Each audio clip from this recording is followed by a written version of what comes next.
किसी भी कंपनी के बारे में सोचिए, उसके पास कस्टमर्स, सेल्स और प्रोडक्ट्स का कितना सारा डेटा होता है ना? लेकिन ये सब डेटा बेकार है अगर कोई इसे समझ ही ना पाए। और बस यहीं पर एंट्री होती है डेटा एनालिस्ट की।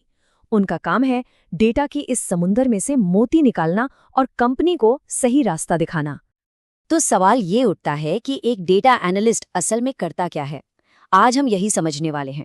हम उनके काम के 5 सबसे जरूरी हिस्सों को देखेंगे।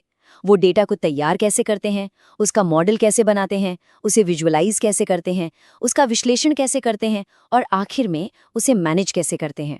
चलिए शुरू करते हैं और देखते हैं ये सब कैसे होता है। तो सबसे पहले बात करते हैं कि एक डेटा एनालिस्ट का असली मिशन होता क्या है। उनका सबसे बड़ा काम है इस बिखरे हुए, उलझे हुए डेटा के शोर में से काम की बात निकालना, ताकि कंपनी सोच समझकर बेहतर फैसले ले सके। असल में हर बड़ी कंपनी के सामने एक ही सवाल होता है, हमारे पास इतना सारा डेटा तो है, पर इसका करें क्या? डेटा एनालिस्ट इसी सवाल का जवाब ढूंढते हैं। वो डेटा के ढेर में से काम की जानकारी निकालकर उसे कीमती चीज में बदल देते हैं। डेटा को समझना एक कला है और इसके लिए एक प्रॉपर तरीके की जरूरत होती है। ये जो 5 स्टेप का प्रोसेस है ना, इसे एक रेसिपी की तरह समझ सकते हैं। इसमें हर एक स्टेप बहुत जरूरी है ताकि आखिर में एक बढ़िया और काम का एनालिसिस तैयार हो सके। ठीक है, तो चलिए इस प्रोसेस की सबसे पहली और सबसे जरूरी कड़ी पर चलते हैं, डेटा की तैयारी और मॉडलिंग। ये वो काम है जो पर्दे के पीछे होता है, लेकिन सच कहूं तो एक अच्छे एनालिसिस की पूरी कहानी यहीं से शुरू होती है। जरा सोचिए, अगर कोई डॉक्टर एक गलत मेडिकल रिपोर्ट के आधार पर किसी का इलाज शुरू कर दे तो क्या होगा? बहुत बुरा होगा, है ना? बिल्कुल वैसे ही अगर खराब या गलत डेटा पर कोई बिजनेस फैसला ले लिया जाए तो वो कंपनी के लिए बहुत ज्यादा नुकसानदायक हो सकता है। इसीलिए डेटा को तैयार करना इतना जरूरी है। डेटा तैयार करने का ये जो प्रोसेस है वो किसी जासूसी से कम नहीं है। सबसे पहले स्टेप 1 में डेटा की प्रोफाइलिंग की जाती है, मतलब ये समझना कि डेटा का स्ट्रक्चर कैसा है। फिर स्टेप 2 हम करते हैं उसकी सफाई, सारी गलतियां, जो भी कमियां हैं उन्हें दूर किया जाता है। और आखिर में स्टेप 3 डेटा को बदला जाता है, उसे उस शेप में लाया जाता है जिससे वो एनालिसिस के लिए एकदम तैयार हो जाए। एक बार डेटा साफ सुथरा होकर तैयार हो गया तो अगला कदम है मॉडलिंग। अब ये मॉडलिंग क्या है? इसे ऐसे समझिए जैसे घर बनाने से पहले उसका नक्शा बनाया जाता है। हम ये तय करते हैं कि कौन सी जानकारी कहाँ रखी जाएगी और वो सब आपस में कैसे जुड़ेंगी। इससे आगे का एनालिसिस बहुत आसान हो जाता है। देखिए, एक अच्छा डेटा मॉडल ना एक तेज और भरोसेमंद गाड़ी की तरह है जो आपको सही सलामत आपकी मंजिल तक पहुंचाती है। वहीं दूसरी तरफ एक खराब मॉडल, वो एक पुरानी खटारा गाड़ी जैसा है जो रास्ते में ही दम तोड़ देगी और आपको कहीं नहीं पहुंचाएगी।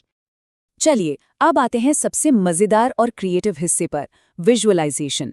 ये वो स्टेज है जहां हम सूखे नंबर्स और डेटा को एक कहानी में बदल देते हैं, उसे जिंदा कर देते हैं। एक ऐसी कहानी जिसे कोई भी आसानी से समझ सके। कहा जाता है, और बिल्कुल सही कहा जाता है, कि एक अच्छी रिपोर्ट सिर्फ चार्ट्स और ग्राफ्स नहीं दिखाती, वो उस डेटा के बारे में एक जबरदस्त कहानी सुनाती है। एक ऐसी कहानी जो लोगों को सोचने पर मजबूर करे और सही फैसला लेने में उनकी मदद करे। और एक अच्छी डेटा स्टोरी बनाने के लिए कई चीजें लगती हैं, जैसे कि सही तरह के विजुअल्स, ऐसे रंग जो देखने में अच्छे लगे और समझ में भी आए, साफ सुथरे फॉन्ट, यहाँ तक कि एआई विजुअल्स का भी इस्तेमाल होता है ताकि छिपी हुई बातें सामने आ सकें। और सबसे जरूरी, कहानी छोटी और टू द पॉइंट होनी चाहिए, बिना किसी फालतू डेटा के। जब ये सब कुछ सही से मिल जाता है ना, तब जाकर जादू होता है। तो ठीक है, हमारी कहानी का मंच तो तैयार हो गया है। अब बारी है उस कहानी के अंदर की अहम बातों को खोजने की। और यहीं से शुरू होता है विश्लेषण का काम, जहां हम डेटा के अंदर छिपे हुए राज को बाहर निकालते हैं। एनालिसिस का काम, जैसा मैंने पहले कहा, एक जासूस के काम जैसा ही है। डेटा एनालिस्ट छोटे छोटे सुरागों को जोड़ते हैं, छुपे हुए पैटर्न को ढूंढते हैं और यहाँ तक कि भविष्य में क्या हो सकता है इसका भी अंदाजा लगाते हैं।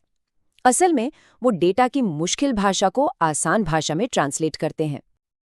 पहले क्या होता था कि एडवांस्ड एनालिटिक्स जैसी चीजें सिर्फ कुछ बड़े एक्सपर्ट्स ही कर पाते थे, लेकिन अब जमाना बदल गया है।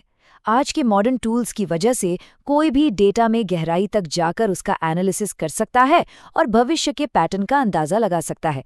ये डेटा की दुनिया में एक बहुत बड़ी क्रांति है, सच में। देखिए, इतनी मेहनत करके जानकारी निकालने का कोई फायदा नहीं अगर वो सही लोगों तक सही समय पर पहुंचे ही ना। तो अब हम देखेंगे कि डेटा एनालिस्ट ये कैसे पक्का करते हैं कि उनकी मेहनत और उनकी खोजों का असल दुनिया में कोई असर हो। तो एक डेटा एनालिस्ट का काम सिर्फ रिपोर्ट बनाने पे खत्म नहीं होता। वो ये भी पक्का करते हैं कि वो रिपोर्ट और डैशबोर्ड सही लोगों के साथ शेयर हों। वो मैनेज्ड ऐप्स के जरिए कंटेंट को बांटते हैं और सबसे ज़रूरी सिक्योरिटी का ध्यान रखते हैं ताकि कोई भी ज़रूरी डेटा लीक ना हो जाए। एक तरह से वो एक लाइब्रेरियन की तरह काम करते हैं जो किताबों को सहेजता भी है और सही पढ़ने वालों तक पहुंचाता भी है। अक्सर कंपनियों में क्या होता है कि हर डिपार्टमेंट अपना डेटा अलग अलग रखता है। इसे डेटा साइलो कहते हैं।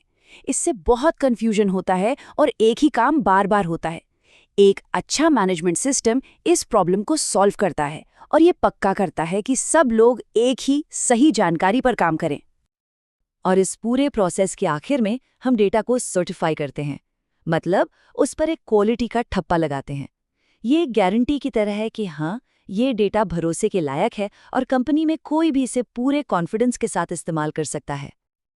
आज की दुनिया डेटा से भरी पड़ी है। हर पल, हर सेकंड नई कहानियां बन रही हैं। तो सवाल ये है कि अगली बड़ी कहानी कौन सी होगी और क्या हम सब उसे खोजने, उसे दुनिया को बताने के लिए तैयार हैं?